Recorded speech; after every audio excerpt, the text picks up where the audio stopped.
So when we get triggered into different addictive patterns, very often it's the feeling of less than that's the trigger.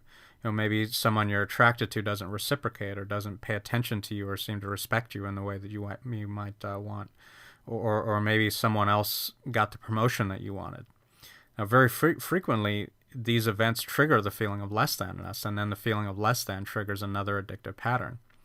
And these addictive patterns act in us very much like alternative personalities and multiple personality disorder, or dissociative identity disorder, as it's often called now. And we don't mean this just as a figure of speech. We believe that the alters in multiple personality disorder are really just more extreme versions of the alters that almost all of us slip into at different times. So for example, you might deal with your feelings of less than by becoming very angry. You get angry at the guy who isn't paying enough attention to you, or the boss who didn't promote you. And then you start cycling through all the memories you have that make you really angry, that are represented by these circles. So, the girlfriend who cheated on you with your friend, or your father who always put you down and never complimented you. And each one of those thoughts, those memories, will create more anger in you and drive the stress response. And each thought will give you a little drug payoff. Now, but it's more than just the thoughts. When you really engage in your anger addiction alter, it really is like you're a different person. Your whole body posture changes. Your eyes narrow. Your jaw clenches. Your memory becomes extremely selective. And just as the memories of an alter in multiple personality disorder can be completely disconnected from the memories of another alter, when you're in your anger addiction alter, you can't even really remember the good things that happened to you. The only things that seem to have happened to you are the things that make you really angry. And like any other emotion, anger, of course, can be useful and functional sometimes, like if you're getting physically attacked by somebody and you have to protect yourself. But in an anger addiction, again, the state of anger is unconsciously used to deliver a drug payoff. And the pain you feel from the rejection, from feeling less than, will be assuaged somewhat by your anger. Psychologically, the anger distracts you from your feelings of less than, and biochemically, the endorphin released by your stress response that's triggered by the anger will alleviate some of your emotional pain, just as it alleviates physical pain. But as with all addiction, it only ends up disconnecting you from yourself and only ends up creating more pain and more less than. Or the less than trigger in some people may activate a food addiction alter, and you start becoming obsessed about food. And whether your pattern is to overeat or undereat or binge and purge, that obsession with food will again drive the stress response and deliver a drug. And the pattern will also hook you into another addiction alter or manifestation of your false self. There's also good suggestive evidence that the feeling of less than can itself also provide biochemical rewards. So a brain imaging study showed that when people experience a gain in status, like a job promotion or being especially good at a game or a sport, that this activates reward areas in the brain. And of course, we would expect this because increases in status will almost always be beneficial for survival and reproduction. And so evolution wants to make that experience pleasurable. But the same study also showed that a loss in status also activates reward areas and so also apparently provides a biochemical payoff. So the payoff for loss in status or feeling less than is probably the same as for any other survival mode payoff. A loss in status is a clear survival threat in the wild, so it triggers a stress response, and the stress response delivers a drug payoff to the brain.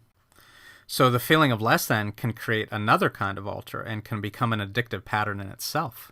So you get a payoff from the less than trigger also, but this trigger may activate a whole less than network where you cycle through one memory or image after another that reinforces your feelings of less than.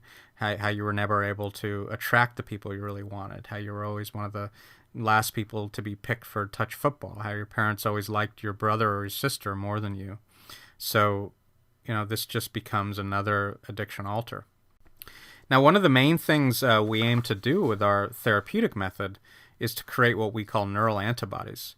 And the term neural antibody is really just an analogy with the immune system. In the immune system, when we're exposed to pathogens like viruses or bacteria, specific antibodies are made for these pathogens.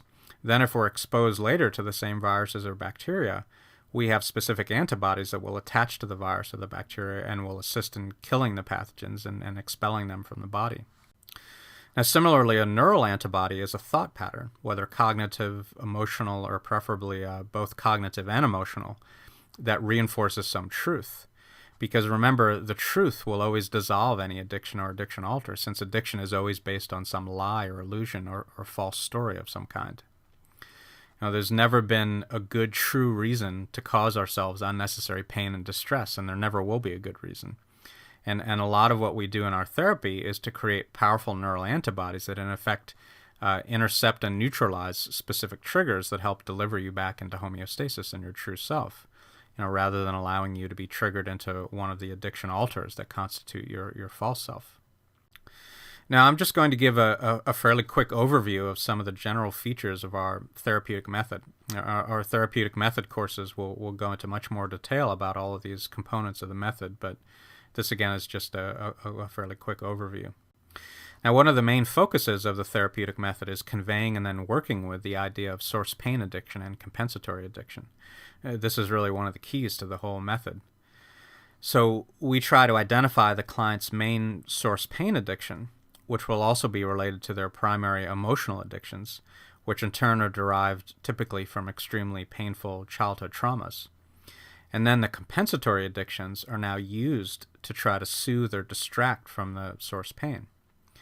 And a very powerful insight to convey to people is that although compensatory addictions like compulsively watching porn, for example, or overeating or shopping compulsively, although those may provide some momentary relief, they'll always end up bringing you back at some point to source pain. So when you choose any addiction, you're always in effect choosing pain. And getting a handle on your biggest source pain and compensatory addictions is a major step towards overcoming your most destructive addictive patterns. Throughout our therapy, we're also reinforcing the main components of the answer model theory, and this is partly why having a clear understanding of the theory is so critical to the therapeutic method. Now, we also use our family or love intervention in certain circumstances if it's indicated and would seem to be helpful. And Todd talks about this idea in more detail in his courses, but our intervention method is a very powerful way to create what we call reverse traumas, which are sort of healing traumas that powerfully reinforce important truths, especially emotional truths, and so help you reconnect to your authentic self and to homeostasis, and ideally also help you to reconnect to the people close to you, including people who take part in the intervention. We also have over 30 unique exercises that are designed to identify and explore both your true core values, which are a key component of your authentic self, and also your addictive patterns. The exercises also highlight and clarify the true cost of your addictive patterns, and so help to break through the false and misleading justifications for those patterns. And then finally, the exercises highlight the disconnect between your core values and your actual behavior, specifically the behavior that's being driven by addiction. So ultimately, what all of this highlights is the disconnection between your true self and your addiction persona or false self. And the focus throughout the therapy is to continually reinforce the true costs of our addictions and all the benefits of aligning with our core values and our authentic self. Another key is being able to convince the client that all dysfunctional patterns arise from addiction and that any addiction can, in effect, be put down or overcome. That the process is basically the same for all addictions, and that no addiction is a disease that you're stuck with for the rest of your life. We just don't believe that that's ever true. Often it can be extremely helpful to show how the original template for source pain and compensatory addiction was elaborated into different types of compensations that can often be very subtle. Now, it's also extremely powerful and critical to really uncover the dysfunctional belief systems and false personal stories that always underlie addictive patterns. Really understanding where these stories come from and seeing how destructive and false they are can itself really be transformative, especially when seen in the light of this model of addiction. Throughout our process, we're also always reinforcing how critical it is to take accountability for everything in your life, but especially taking accountability for the choices you make, including the choice to engage in your addictions. All of us can tell ourselves that other people or specific circumstances are responsible for our addictions, but that's never really true. we're the ones who have to be accountable for everything we do, whether it's positive or negative. And that's the only way for anyone to be truly healthy. Finally, we reinforce the importance of an enriched environment. It's always very powerful and liberating to overcome your addictions, but you have to replace those addictions with healthy pursuits. And all of us just sort of naturally start to engage in healthy patterns or pursuits when we can keep ourselves from being triggered into addiction-driven states of survival mode. So what our method ultimately is designed to do is to systematically break down a person's addictive patterns and reveal the true self. So in a sense, the method helps people to create an extensive panel of neural antibodies that keep their old addictive patterns from being triggered. And although in so many ways the brain is extremely complicated, in other ways it's really pretty simple. And one simple principle of how the brain works is that it's pretty much use it or lose it. The more that specific neural circuits are activated, the stronger and more reinforced those circuits will become, and the easier it will be to trigger them. But if you can succeed in not allowing certain circuits, like addictive circuits, for example, to be activated, those circuits will become progressively weaker. And as the addictive circuits become weaker, circuits in the brain that serve homeostasis, that serve the true self, will begin to infiltrate these old circuits and reconnect memories and behavioral patterns in more functional homeostatic ways. So in a very literal sense, breaking down old addictive patterns will cause the brain to be rewired to better serve the true self and homeostasis. And if you keep going with this process, you may get to the point where your old addictive patterns have broken down so much that they may, in a very real sense, not even exist anymore. And if you reach this state of having no visible signs of addiction, you'll have achieved spiritual enlightenment, and you'll be living purely out of the true self. And this is really the ultimate goal of our method and system. This is the direction that the whole system leads you in.